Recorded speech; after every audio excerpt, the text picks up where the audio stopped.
lab have protective clothing, that they manipulate the virus through mechanical arms, that the virus is in a special cabinet behind glass and stuff like that. Also, these labs are only accessible through double doors with electronic codes, and it's more or less can be virtually ruled out that this contamination was accidental, let alone a contamination of 72 kilos. The other question is, why did Baxter have the bird flu virus in its laboratory in the first place? Because it is one of the most lethal viruses in the world, and this is facility in Orson, the donor at least, is supposed to be just an ordinary flu production center and a research into other kinds of sort of standard vaccine material. The World Health Organization supplied WHO with this bird flu virus, or the genetic material for it. So we see a clear link here with WHO giving Baxter the lethal virus, which Baxter used to contaminate the material, and then distributed to the labs. And if it hadn't been caught by a lab technician in the Czech Republic in the lab of Biotest, it would have gone into vaccine material, and people would have got the bird flu from taking this vaccine. And then immediately, of course, WHO would have called a pandemic level 6 and implemented this vaccination program very, very rapidly. It's important to realize that this bird flu virus, too, is actually a lab-engineered virus. It was reconstructed from the genetic material of a victim of the Spanish flu, this woman was dug up from the Alaskan tundra, I think in 1996, by Jeffrey Taubenberg of the Army Institute of Pathology in Maryland. He took out sort of lung tissue, and then he went back to his lab and he tried to reconstruct this deadly Spanish flu virus, and he and his team kept publishing their progress in journals like The Scientist or Science and Nature and so on. So you can actually follow the progress as they try to reconstruct this virus. And the H1N1 virus, they've also been working on, and it seems to be an earlier, less lethal version of the bird flu virus. Now, just a few weeks after the Baxter incident failed, we can say they didn't get away with their plan to start a bird flu virus in Austria and in that area. The swine flu mysteriously appeared in Mexico City, and indeed just 50 kilometers from another Baxter facility.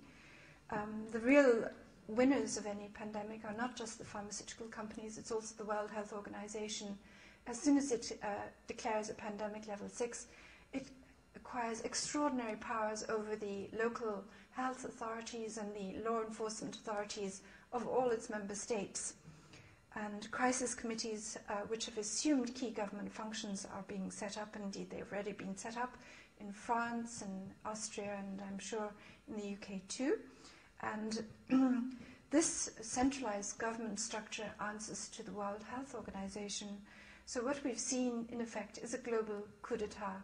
We now have an embryo already in existence, a little world global government around WHO. And if we look at what's going on in Copenhagen with the carbon or the carbon emissions treaty, whatever, you can see that the WHO will complement the UN when it comes to dividing up the control over nation states.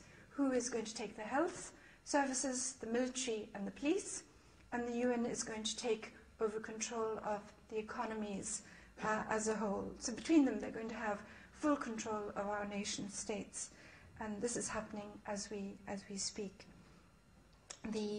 How serious the situation is can be seen if we look to the USA, to France, or to the Ukraine. The USA on the 23rd of October declared an emergency over the swine flu pandemic, and this allows the president to activate laws which allow forced vaccinations and quarantine, even in the USA. And people who refuse to take these vaccinations or quarantines are classified as criminals. This is also the case under Austrian pandemic plan. that if you are suspected of having the swine flu and you refuse treatment, then you're guilty of a criminal offence. And of course, the police are allowed to use deadly force against criminal suspects, and they're allowed to, bundle you into a van and drive you off. France is also on the verge of declaring a full-scale martial law. It was announced just a week ago, and could happen any single day. This will allow borders to be closed, schools to be closed, ban all public gatherings, restricted access to hospitals, to orphanages, to all social services. Body bags are being sent out to people. And you can be detained for 6 months without being shown, or without the judge having to be given a reason in France, as soon as this declaration goes through. Already in France, 1,100 vaccine centres have been set up. Military pandemic vaccination teams are operating in these centres. 150 army vaccination teams are conducting vaccinations in these centres. Nurses and doctors have been requisitioned to work in them. There haven't been enough volunteers, and there are reports coming in of doctors and surgeons in the middle of operations, and the police are just coming into the hospitals and marching them away to work in the vaccine centres if they have not fulfilled their obligation to turn up at a certain time and date. This is what's happening in France right now. And in the Ukraine last month, the President Viktor Yushchenko declared martial law over what appears to have been an outbreak, a deliberate outbreak of the pneumonic plague or something similar to that. At any rate, a group of Ukrainian doctors wrote an open letter where they accused Yushchenko of committing genocide by means of these vaccines. They asked, why has the California H1N1 A virus, or how come it's turned up here in the middle of the Ukraine? Where did it come from? And they concluded that it could only have come from somebody putting it deliberately into circulation, and they said this was the government doing it, and they must have been doing it by putting it into the vaccines. Many experts think there will only be a pandemic if enough people take this vaccination, just as it happened in 1918 with the Spanish flu. It was the people who took the vaccination who were much more likely to get ill and spread that disease. And Greece, which had no mass vaccinations, also had almost no deaths from the Spanish flu in 1918. So you're actually putting people at risk if you go and take your swine flu jab. How many of you have been informed, though, about these facts by the media? And these are facts. If you go to the original sources and check the documents, check the EMA documents, for example, you'll see that these vaccines have not been tested for safety. They're being allowed under emergency procedures. If you check the pandemics and Fossatria documents, you'll see there are no clinical trials. Now, this information is just not getting through to people.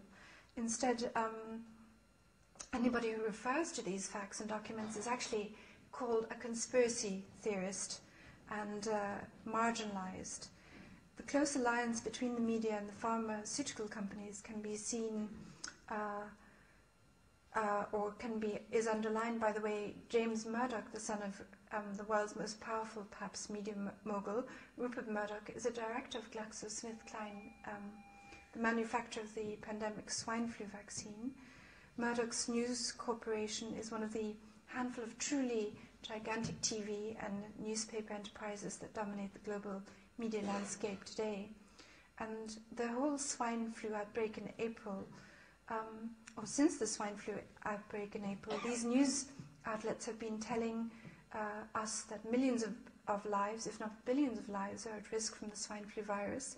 They're telling us that it's going to cause a significant number of illnesses and fatalities, disrupt our economies and societies, and that it has the potential to mutate and become more lethal. They don't mention that if it does mutate and become more lethal, the vaccines will be useless.